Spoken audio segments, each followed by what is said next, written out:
ununuzi wa magari kulingana na matumizi yako. Jana tulielezea hii topic na leo niko hapa kuonyesha mfano.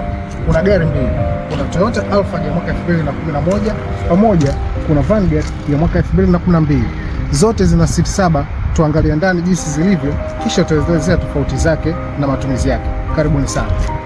Toyota Alphard huko ndani ina very good interior, comfort nzuri, luxury ya kutosha kabisa. Siti za katikati hapa zinakunjuka kwa watu ambao wanafanya biashara za kukodisha. Ni gari nzuri sana, na hata kwenye siti za nyuma kuna space kubwa ya kutosha kabisa.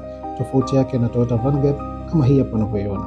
Toyota Vanguard ya mwaka 2012 kuna cruise control, automatic headlights. Ni gari nzuri for daily driving pia, hata kwenye off-roads, na siti zake ni kubwa za kutosha, kuanzia siti ya mbele mpaka ya katikati kama zinavyoonekana hapo, na kwenye siti za nyuma pia ni good kwa ajili ya watoto wadogo sana, sio kwa ajili ya watu wazima.